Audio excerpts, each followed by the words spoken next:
هل لاحظت أي علامات من قبل؟ ملفتة للنظر في راحة يدك ولديك، معنى فضول لا يقاوم تقريبا لاكتشاف ما يعني في العديد من التقاليد. يتحدث الروحانيون عن 3 علامات خاص نصف القمر واحد موة MS. كل واحد من هذه الخطوط سيكون مرتبطة بمهمة فريدة، ولكن أيضا هناك أشخاص يقدمون مزيج من 2 أو حتى 3 معا، شيئا ما يجعل طريقك حتى أكثر قوة. والمفاجأة في هذا الفيديو أننا سنفعل تحليل كل من هذه الإشارات، تكشف كيف يمكنهم تشكيلك هدف الحياة والكشف عن هويتك على مستوى واحد عميق. هذه قناة المختارين من العصر الجديد لاستكشاف التفاصيل النادرة، ومن المثير للاهتمام حول هذه العلامات التجارية لأنها المعلومات التي سوف تتلقاها قد تكون تغيير طريقة رؤيتك حقا. هو الفصل الأول من العالم. العلامة الصوفية متوسط القمر، الذي سمع عنه الكثير من الناس، رموز أو خطوط خاصة على راحة اليد يدا بيد، ولكن قليلا من الناس يعرفون المتوسط القمر عموما مثل قوس خفي غير محسوس تقريبا، الذي يمتد على طول جزء من النخيل أو يبرز بلطف بالقرب من قواعد أصابع لمن يراقبها دون قد تبدو المعرفة وكأنها شيء عادي، ولكن من الرؤية الروحانية هو إشارة قوية إلى سلالة قديمة لتم اختياره لبعض الصوفيين. المتوسط القمر مرتبط بالاتصال بالدورات الطبيعية ومع قوة، ويقال أن التجديد هو أن من يملكه لديه حساسية أعلى من ذلك، وسائل الإعلام لفهم العمليات، التحول والنهضة على حد سواء، السجناء مثل خارجيا. يبدو الأمر كما لو كان الشخص قادر على الشعور بنبض الحياة في كل تغيير صغير حوله. تغير الفصول مراحل القمر أو حتى التحولات دقيق في سلوكه. الناس قريبة عبر التاريخ في الثقافات المختلفة التي تحمل هذا. كان ينظر إلى الرموز على أنها جسور بين الجسدي، ويتجلى هذا الجسر الروحي في القدرة على الوصول إلى الحقائق، الأحداث المخفية أو الحسية قبل أن تصبح مرئية. لهناك من يصف ذلك الأشخاص الذين لديهم نصف قمر، لديهم أحلام كاشفة، وكأن الكون همس الأسرار إلى سمعة أن هذه الهدية تأتي عادة مصحوبة بتحديات عاطفية مكثفة في إدراك الواقع. في قد تعاني الطبقات العميقة تقلبات المزاج والميل إلى المزيد من إلى الخلوة. يشير تراث القمر إلى غرض التوجيه وتوضيح ليس بالضرورة من خلال كلمات أو خطابات، ولكن مع حضور صامت ومحول الذي يلهم أولئك الذين هناك مغناطيسية طبيعية تحيط بها. هؤلاء الناس لديهم مغناطيسية تولد من جوهرها الخاص وتعكس حركة الطور، ودورات كل نصف قمر هي تذكير بأن الكون يتحرك مع إيقاعات ثابتة، وأولئك الذين يحملون هذا الرمز قادر على محاذاة نفسه مع هذه الإيقاعات لمساعدة أولئك الذين الصليب فيهم المسار. حتى في هذا الفصل يستحق ذلك. ومن الجدير بالذكر أن أولئك الذين يمتلكون المتوسط القمر لا يشعر دائما بأنه مميز بداية. على العكس من ذلك، يحمل الكثيرون معهم شعور بعدم الانتماء إلى أي مكان دقيق لإدراك الفروق الدقيقة. أن معظم الناس يتجاهل مع كل تجربة وكل عقبة تتغلب على هذا الشعور. إذا لم يكن مناسبا فإنه يصبح فهم ما هي رؤيتك. يمكن أن يضيء التمايز الطريق الآخرين، والحياة تظهر لهم ببطء أن دور حامل الجور بالقمر هو منارة في وسط عواصف التحولات العظيمة. يمر البشر بهذه المرحلة، ومع ذلك فإن الاكتشاف هو مجرد في البداية. هناك علامات تجارية أخرى تماما، مثل صادم أن تشير إلى شيء مختلف. بعض المهام تكون أكثر كثافة وعميق، وإذا كان الهلال بالفعل يقدم العمق وإعادة الاتصال مع الدورات. الرمز التالي هو M في تكشف اليد عن صورة الشخص المختار، عزم قوي وعظيم. القدرة على الفصل الثاني من التوسعة، القوة الخفية، من لديه حرف على صفحته اليد، هي واحدة من أكثر العلامات التي يتم الحديث عنها في قراءة الكف، خاصة في التقاليد الباطنية. هي الوجود من حرف من محدد بوضوح. في نخل قد يبدو الأمر للوهلة الأولى وكأنه مجرد عبور الخطوط، ولكن من الرؤية الروحانية هذا من لديه قوة، يعتبر الفريد رمزاً لذكاء القيادة، وفوق كل شيء الشجاعة لمواجهة العقبات التي يتم تقديمها. في أنا أسير مع الناس بهذه العلامة غالباً ما يكون لديهم الرغبة في تغيير البيئة والنضال، من أجلها الأسباب التي يعتبرونها يمكن للمعارض أن تلعب أدواراً بارزين في دوائرهم الاجتماعية، لأن وعادة ما يصيبون من حولهم بالعدوى مع الطاقة والدافع هو هذا الشخص الذي يتميز الحرف م على اليد بمزيج من الإبداع والثبات. هذا الاندماج يضمن أنه ليس فقط لدي أفكار، ولكن لدي أيضا القوة لنفذوها وفعلوها. الواقع في العديد من خطوط الدراسة مرتبط باتصال أعلى مع القوى غير المرئية التي تحكم الرخاء المادي والروحانية. يقال أن هذه العلامة تكشف محفزا للوفرة ليس فقط المالية، ولكن أيضا من الفرص من التنمية الشخصية والجماعية، وكأن وجود هؤلاء الناس سوف يفتحون الطرق ويهدمون الحواجز ودعوة التطور، حيث يصلون إلى شيء جديد ويميل إلى التوسع. تزدهر مع هذا وعود الإنجازات العظيمة. تنشأ بعض يختبر مسار أولئك الذين لديهم يمكن أن تتضمن علامة لحظات حالات الاكتئاب التي سوف يتم اختبار التزامك الحقيقة ومعها القيم. هناك نوع من التحدي الذي مرافقة هؤلاء الأفراد تقريبا كما لو أخبرهم الكون أنك قادر على ذلك. أظهر مصيرك، ولكنك ستحتاج. أظهر أنك تعرف كيفية استخدام هذه الهدية مع المسؤولية تكمن في هذه النقطة، حيث يتساءل الكثيرون عما إذا كان بإمكانهم حقا لتنفيذ مثل هذه المهمة. في بعض الأحيان يمر أولئك الذين لديهم لفترات من الشكوك الداخلية، انعدام الأمن والخوف من عدم القدرة على تحقيق المستوى المطلوب، الارتقاء إلى مستوى التوقعات التي يتوقعها العالم، أو يضع ضميره عليه. بعضهم يحاول تجنبه القيادة أو التعرض المفضل. المزيد من المسارات، متحفظ ولكن عاجلا أم آجلا، ما هو محفور جوهريا في الكف وفي الروح يتجلى. وعندما يحتضنون الدعوة اكتشف شعورا بالهدف ينير كل ما حوله حول لأولئك الذين يحددون. مع هذه العلامة هناك احتمال كبير أنهم يمارسون تأثيرا طبيعيا على الناس والمجموعات حتى بدون جهد واضح. لذلك فإن النمو في الحكمة هو أساسي منذ أي عدم توازن قد يؤدي إلى الإساءة القوة أو المواجهات. الجزء الجميل من هذا ليس ضرورياً العلامة التجارية، هي أنها من خلال توجيه إمكاناتها بطريقة إيجابية الفرد تصبح نقطة حقيقية. التقارب بين الأفكار والمشاريع، المحاولات ذات الطاقة الكبيرة تهتز في العديد من التساؤلات. إذا كان هناك أي رمز قادر على تكثيف هذا الأمر أكثر القوة، وهي في هذه اللحظة عندما تدخل على المسرح التالي الفصل. هناك من يحمل ليس فقط واحد لكن أسبوعين في نفس اليد، ظاهرة أكثر ندرة وإثارة للاهتمام، من يضخم كل ما رأيناه حتى الآن الفصل الثالث، القوة المكبرة، من يحمل حرف الميم في كفه كل يد في مواقف أكثر غرابة. نجد الناس الذين لا يمتلكون فقط الحرف أم على شكل كلارا في إحدى يديها، ولكن في كلاهما في هذه الحالة يوجد حرف أم في كل منهما بالماء التي تمنح تكرارا القوة ومجال عمل واسع إلى حد ما واسعة.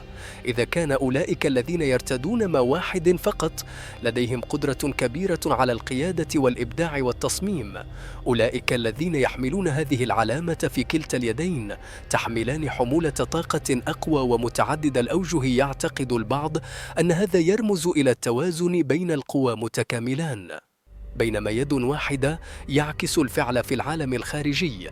المواد المهنية والاجتماعية الأخرى يمثل عمق الرؤية، الاتصال الروحي الداخلي وحساسية الموظفين بهذه الطريقة. هؤلاء الناس إنهم يتحركون بسلاسة نسبيا بين القيام والشعور بالقدرة على القيادة، في نفس الوقت الذي يوصلون فيه إلى الأبعاد خفية من الحكمة. هذا التنوع تصبح شخصيات محورية في المجموعات والمشاريع، لأنهم يعرفون كيفية الاستماع. ولكن كما أنهم يعرفون كيفية فرض أنفسهم عندما يكون ذلك ضروريا، من الضروري وجود الحرف M في كلا، تشير الأيدي عادة إلى تقارب قوي مع البعثات جماعيا. ليس من غير المعتاد بالنسبة لهؤلاء الأفراد للمشاركة في أفعال تأثير اجتماعي كبير أو خلق الحلول للمشاكل التي تؤثر على الكثيرين الناس في نفس الوقت. الوقت الذي يكون فيه شعور بالمسؤولية التي تنشأ بشكل طبيعي، تقريبا مثل شعروا أنهم ولدوا ليولدوا تحسينات كبيرة في يقدم العالم في نفس الوقت عرضا رائعا. الوعي الذاتي الذي يمنع التصرف دون مراعاة العواقب، ولكن هذا يمكن تحويل ازدواجية السلطة في حالة التحميل العاطفي أو العقلي. إذا لم يتم الاهتمام بالتوازن الداخلي للحصول على طاقة، يميل الإدراك المكرر إلى افتراض عدة مسؤوليات في نفس الوقت. في كثير من الأحيان دون أن يدركوا ذلك، غالبا ما تكون الحدود مطلوبة لفترات استراحة لإعادة شحن بطارياتك. ممارسة التأمل أو الأنشطة التي السماح لهم بالتواصل مرة أخرى مع الجوهر هو أن نفهم أن بغض النظر عن مدى مهاراتهم فوق المتوسط، لازلت بحاجة إلى الراحة والتأمل لتجنب الإرهاق لمن يستيقظ إلى الوعي بهذا الإحساس. عمدا يميل إلى أن يكون من الواضح ما إذا كان في قيادة المجتمع في أساس المشروع مبتكرة أو في الوساطة. الصراعات تحدد بسرعة المجال الذي يمكنهم المساهمة فيه. طريقة فريدة. التحدي الأكبر يكمن في الحفاظ على قلب متواضع وعقل منفتح. مع إن قوة الإدراك كبيرة جدا، تذكر أن كل مهمة عظيمة تتطلب أيضا جرعة جيدة من التعاطف والتعاطف بهذه الطريقة. أولئك الذين يحملون ما في كل يد لا تصبح فقط المؤدين الأكفاء، ولكن في منارات التحول الحقيقية التوجيه والأفكار نحو مستقبل أفضل. الفصل الرابع: المضيء. عندما تظهر العلامات نصف قمر وصليب على شكل حرف M في راحة اليد التابعة ليد في حالات أقل تواترا، نجد أشخاصا يرتدون المتوسط القمر مع حرف M في راحة اليد. منهم يسلم هذا الاقتران من العلامات إنه يثير الفضول، لأنه يوحد حساسية تشكيل الهلال مع قوة تحقيق من الناحية العملية. قد يكون هذا تترجم إلى الأفراد الذين يمتلكون في نفس الوقت اتصال عميق مع القوى الطبيعية والعطش الشديد والتغيير والقيادة في البيئة التي يظهر فيها هذا الاتحاد. عادة أيقظ في الشخص الذي يمتلكه نوعا من القلق الوجودي، كأن الشخص يشعر بكل الأمرين. دورات دقيقة من الطاقات مثل إلحاح يمكن التصرف في أوقات معينة. اسمح لنفسك أن تنجرف في التأمل ومن خلال الحالات الداخلية للإدراك، بينما في حالات أخرى يتقدم مع الشجاعة لإيجاد حلول ملموسة. وتحول الحقائق هذه تأتي وتذهب بين الوجود والقيام، بذلك يولد ديناميكية قوية. على الرغم من ذلك، في بعض الأحيان مرهقة من حيث المهمة هذه، يمكن للأفراد أن يصبحوا الموافقين الحقيقيين للعالمين الأضداد. على جانب واحد، تدرك المجال العاطفية والروحية لأولئك الذين تحيط بالآلام والتعرف عليها احتياجات مخفية. من ناحية أخرى، لديها القدرة على العمل بجد وبناء طرق جديدة لجمع الناس معا إلى هدف وتحدي مشترك. الهياكل عفى عليها الزمن في الخلفية، كما لو أنها تكرم سيولة الهلال في نفس الوقت، الوقت الذي يمر فيه ثبات بين هاتين الحالتين من الوعي لتحقيق هدفه الغرض هم الأشخاص الذين غالبا ما ينتهي بهم الأمر إلى احتلال مناصب مركزية في مجموعات الدراسة الباطنية، مجتمعات المعرفة الذاتية أو حتى الحركات الاجتماعية. منذ ذلك الحين الجمع بين رؤية حساسة لما غير مرئي مع القدرة على تجسد التغييرات التي لم نشعر بها بعد القوة من الممكن أن تصبح إشارتين. موضوع الإعجاب والخوف على حد سواء، البعض يعتبرهم أكثر من اللازم من الغامض أن تحمل هذا القدرة على التنقل بين مختلف الترددات التي يراها الآخرون كمصدر لا ينضب من الإلهام. لهذا السبب هؤلاء المختارون يجب أن ننمي حكمة المعرفة متى تتراجع ومتى تتقدم، لا تنغمس في التوقعات.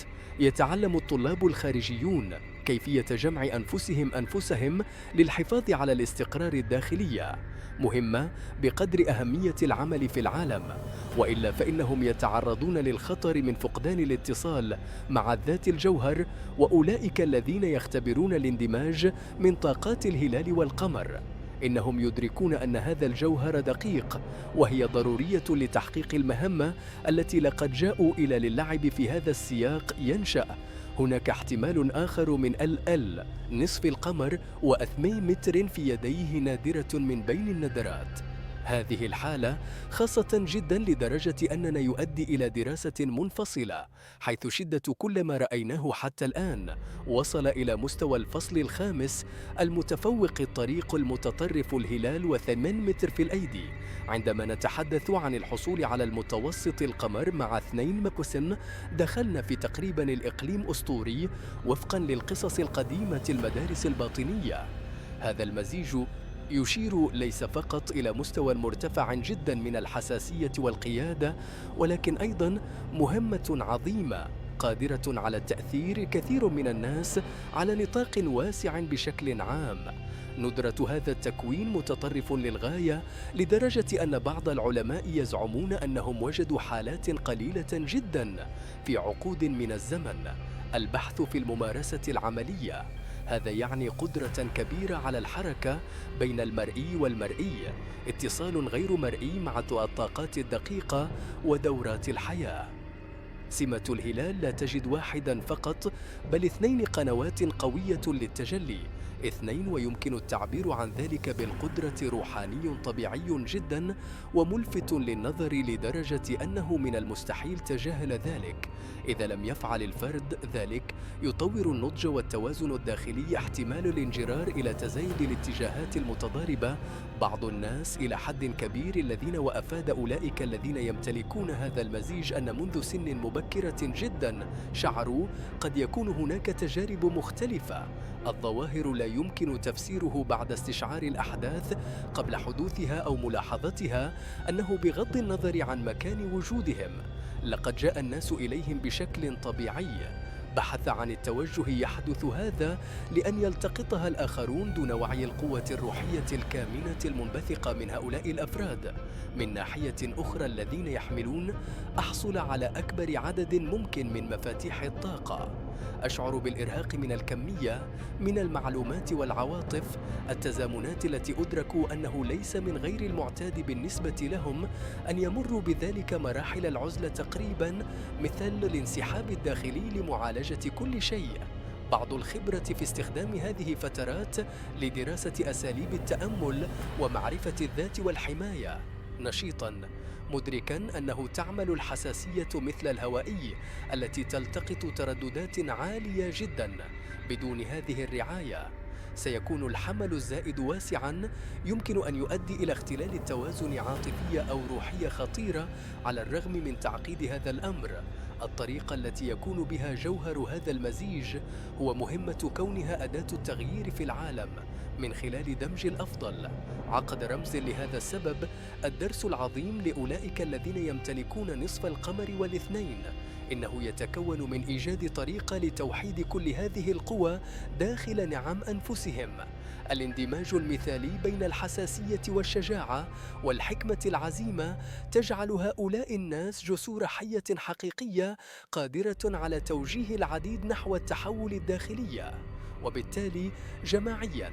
من المهم أن نتذكر أنه بدون استيراد مجموعة الإشارات واحدة، العلامة الموجودة على راحة اليد لا تحدد تماماً إلى يشير الشخص إلى الإمكانات والمسارات، ولكن الإرادة الحرة لكل شخص يحدد كيفية تنفيذها تلك الطاقات. حتى أولئك الذين لا يدركون عظمة مهمته على الفور قد أستيقظ عليه في وقت ما. واحتضن خاصتك الفصل السادس من القدر، الصحوة إلى المهمة. بغض النظر عن وجود واحدة نصف القمر متر واحد مترين أو كل هذه العلامات، جمع ما يفتح حقا طريق المختار هو الاستيقاظ معه. في تلك اللحظة عندما يكون الشخص لا يتعرف فقط على الرمز الذي يحمله، ولكن بشكل أساسي ما يمثله في قصته عن لا يحدث الصحوة في الحياة بطريقة يأتي الزي الرسمي للبعض كدعوة دراماتيكية للآخرين، كاليقين الدقيق الذي ينمو شيئا فشيئا. هناك حالات قليلة من الأفراد الذين ليس لديهم، لم أسمع قط عن القراءة، تبدأ الأيدي في ملاحظة الأنماط مثيرة للاهتمام في حد ذاتها، تشعر بالما بدافع للتحقيق حسب البحث الإجابات. من هناك تبدأ طريق معرفة الذات الذي يقودهم لفهم وقبول المهنة التي يتعامل معها الآخرون. هذه المعرفة من خلال الأقارب أو الأصدقاء المتقدمين روحياً. وفجأة كل شيء يشحن. أشعر أن قطع اللغز تتناسب مع بعضها البعض، ويدرك الشخص أن هذا الشعور بالاختلاف لقد كان بسيطاً. المصادفة جزء مهم من الاستيقاظ، هو تعلم كيفية إدارة الأمور، التوقعات التي تنشأ لتكتشف أن لديك مهمة يمكن أن يسبب القلق والخوف من الفشل أو الشك في القدرة على تحقيق المستوى المطلوب. ما هو المتوقع من شخص لديه مثل هذه العلامات التجارية؟ ولكن من المهم أن نتذكر أن المهمة لا تهدف إلى السجن، ولكن لتحرير. الإمكانات لا تتعلق بتحقيق قائمة المهام المفروضة، ولكن التعبير عما يهتز بالفعل في الداخل بطريقة أصيلة متناغمة مع احتياجات العالم هو أيضا بحث أساسي المعرفة والممارسة الروحية لتعزيز الاتصال مع الهدايا التي كل علامة يكشف أن العديد منهم في التأمل أو الصلاة أو تقنيات محاذاة الطاقة مثل الريكي أو العلاجات الشاملة المختلفة، وسيلة للحفاظ على هدوء العقل وقلب التوازن الداخلي المتقبل. يفتح المسارات التي تسمح بالحدس، تتدفق الرؤى والأفكار دون التدخلات. في هذا المسار كل يمكن أن تصبح العقبة تعلم قيمة ما يبدو وكأنه خطأ أو التأخير هو في كثير من الأحيان شكل من أشكال التحسين.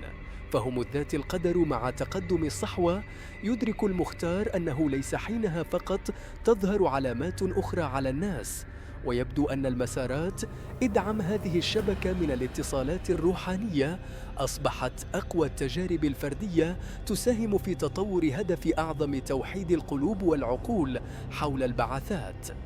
الفصل السابع، المضيء، اختبارات المسار والاتصال بين المختارين. أن تكون من المختارين لا يعني المشي في طريق سهل وسلس التحديات. في الواقع هي عقبات عادة قدم نفسك بشكل مكثف، كما لو كان الكون يخضع للاختبار باستمرار المقاومة والتواضع وعطف لأولئك الذين يرتدون الهلال. التقلبات العاطفية يمكن أن تصبح طريقاً عميقاً. الشفاء الداخلي الذي يحدث لاحقاً يمتد إلى جماعية لأولئك الذين لديهم بالفعل. سواء كان الاختبار فردياً أو مزدوجاً، يمكن تنطوي على صراعات على السلطة، حيث يتطلب الأمر الحكمة لتجنب الوقوع في التلاعب أو الكبرياء. إن الإفراط في ذلك في تلك الأوقات أمر شائع. أشعر بالحاجة للانضمام إلى الآخرين أنهم يفهمون هذا المسار، اللقاء بين الناس والعلامات التجارية في راحة اليد.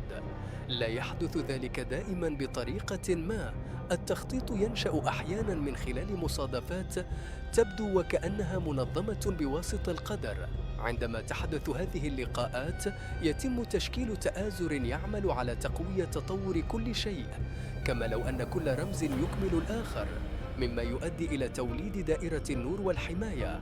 التبادل المتبادل للخبرات هو في الأساس أولئك الذين مروا. يمكن لبعض الاختبارات أن ترشد الآخرين الذين يواجهون شيئاً ما متشابها، وفي هذا التشارك تنشأ الطاقة الداعمة والمحفزة التي يشجع الجميع على الاستمرار إلى الأمام بطريقة ما. أنت الاتصالات تذكرنا بواحدة قديمة، عائلة من النفوس التي تتحد معا، كل منهما يقوم بمهام مشتركة، المساهمة بمواهبهم فريدة من نوعها. لهذا السبب، على الرغم من الظاهر الوحدة التي يشعر بها الكثيرون في البداية، مع مرور الوقت يكتشفون أنهم لم يفعلوا ذلك أبداً. لقد كانوا وحيدين حقاً في الجوهر. هناك دائماً شخص يتجول مسار مماثل، حتى لو كان في مكان آخر خط العرض، ولكن تهتز في نفس الوقت. تكرار هذا الوعي يوسع القلب ويوسع الإدراك من خلال توضيح حجم كونك جزءاً من شيء ما أكبر من الفردية. الفصل الثامن: الخيمياء التابع معرفة الذات. يتساءل الكثيرون الآن بعد أن اكتشفت هذه العلامات: ماذا أفعل بهذا؟ المعرفة. الجواب ليس فريداً، ولكن هناك نقطة مشتركة واحدة: المعرفة الذاتية التي توجد فيها مفتاح صقل الهدايا التي يجب أن نمر بها الاختبارات وإظهار المهمة، مع الامتلاء دون عملية استكشاف داخلياً، دون ملاحظة ظلال المرء الخاصة، الصدمات والانسدادات. أي علامة على يمكن أن تظل اليد نائمة بدون واحدة. التعبير الحقيقي في الحياة اليومية.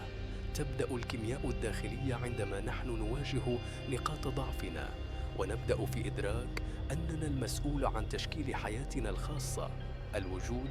نتعلم أن العلامات في تشير العقارب إلى الإمكانات، ولكن ليس لا يضمن الكمال أو عدم وجوده. الأخطاء في كل تجربة صعبة. هناك فرصة لدمج المزيد، حكمة في كل لحظة نجاح ينشأ.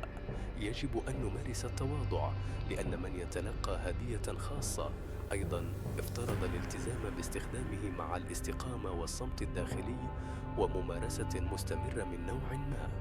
التأمل أو التأمل يخلق مساحة مثالية لإدراك الحدث الذي تظهر مرات عديدة ترسلها الحياة، رسائل خفية لا يمكن إلا أن تكون سمعت. عندما يكون العقل في هذا الصمت تتحدث الروح وتبدو خطوط النخيل وكأنها تنبض بالحياة، كشف الفروق الدقيقة التي لم يسبق رؤيتها من قبل.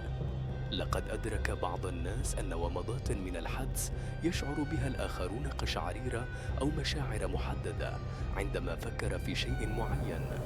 اختيار تلك العلامات الصغيرة تصبح خريطة حقيقية للكنز، يرشدك في كل خطوة على الطريق. المسار على طول هذه العملية المعرفة الذاتية أمر شائع بالنسبة للعلاقات الإنسانية، هي أيضاً تحويل بعض العلاقات وتعزيزها، بينما يذوب البعض الآخر من بطبيعة الحال لأنها لم تعد تتوافق مع الاهتزاز الجديد الذي يشعر به الشخص. إن إعادة التنظيم هذه هي جزء من عملية الصعود الروحي، حيث كل شيء ليس في وئام يميل إلى التخلف عن الركب، مما يفسح المجال لما الذي يغذي ويدعم حقاً.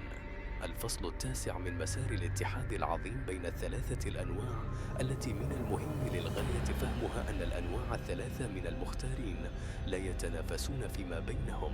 نعم، شعب نصف القمر، أولئك الذين لديهم وأولئك الذين لديهم 2 وكذلك أولئك الذين دمج أكثر من واحدة من هذه الإشارات يمكن أن تنضم معا لتشكيل شبكة من تعاون طاقة دورية غير عادية. اندماج الهلال البديهي مع قوة القيادة في الجيش، وفي حالة من يملكون عقارين القوة لا تزال. يا سيدي، هذا التحالف المقدس ليس شيئا، هذا هو المعنى. يحدث الأمر الصارم تلقائيا عندما يكون الناس يهتزون في كثير من الأحيان، يجدون أنفسهم يدركون قيمة فريدة يمكن لكل شخص أن يمتلكها. ساهم في اختيار الهلال، يدرك أنه يحتاج إلى حافز عملي من لتجسيد جزء من الرؤى بدورها. من يحمل الألم يفهم أن الحساسية وعمق مرتدي الجورب. القمر ضروري لتحقيق التوازن في حياتك. طاقة الفعل، ومن يملك الاثنين يستطيع معا. شخص ما مع الهلال يتعمق حتى أكثر في الحكمة والاتصال معها. اتحاد هذه الملفات الشخصية غير مرئي يمكن أن تؤدي إلى مشاريع الابتكارات التكنولوجية الإنسانية في مراكز خدمة الإنسانية، حركات الدراسة الروحية، المحولات الفنية، أو أي مبادرة أخرى تساهم في الشفاء والارتقاء. إن جمال هذا التآزر هو جماعياً أن كل واحد يحافظ على هويته، ولكن يفهم أنه معاً يمكنهم تحقيق ذلك. نتائج أعظم بكثير من تلك سوف تحقق في منعزل، وبالتالي فإن الفكرة هي أن الكل أكبر من مجموع أجزائه. معنى أعيش كل واحد مختار، كما يزدهر في حياته المسار الخاص، يجذب بشكل طبيعي الاتصالات والجمعيات الضرورية لتحقيق هدفه الغرض. وفي هذا التدفق تتدفق اللقاءات، تحدث بطريقة عشوائية على ما يبدو، ولكن في الواقع فهي علامات واضحة على العناية الإلهية ترشد هؤلاء المسارات. من المهم أن نتذكر أن حتى بين أولئك الذين لا يمتلكون هذه العلامات موجودة بوضوح الإمكانات الخفية التي يمكن تتجلى بطرق أخرى يشكل الجوهر الحقيقي للمختار. يكمن في اتصاله مع الروح والتزامها بالغرض خطوط متفوقة في نهاية المطاف. في راحة اليد هم مجرد قطعة بالداخل، فسيفساء أكبر تتضمن الحدس تجارب الحياة والتراث الأجدادي والانتخابات شخصياً. عند الوصول إلى نهاية هذا جولة ما تبقى هو دعوة إلى الفعل وانعكاس. إذا شعرت بصدى في داخل كل فصل، من الممكن أن هناك شيء في هذه الرسالة يتردد صداه معك. الوقت للتحول هو الآن، تحويل الأفكار إلى أفعال الآن، ولا تخطئ مهما كان الأمر معقداً. يبدو أن العالم في حالة حركة متسقة في الحكمة المزروعة وفي الإيمان الموجه جيداً، حيث تنشأ التغييرات التي يمر بها الجميع. نحن بحاجة إلى المرة القادمة.